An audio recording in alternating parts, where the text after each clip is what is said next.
In this video, I'm gonna be showing you the exact way to upload 30 seconds photo on Instagram story.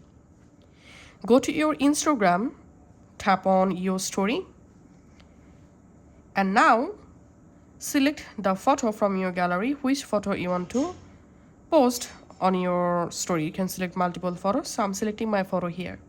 Now to make a 30-second photo story, you have to add a music.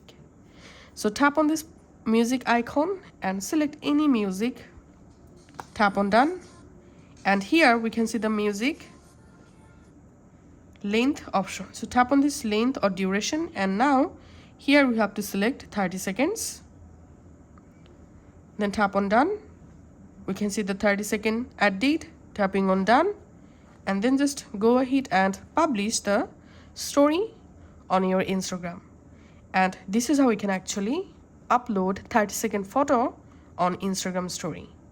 Thanks for watching.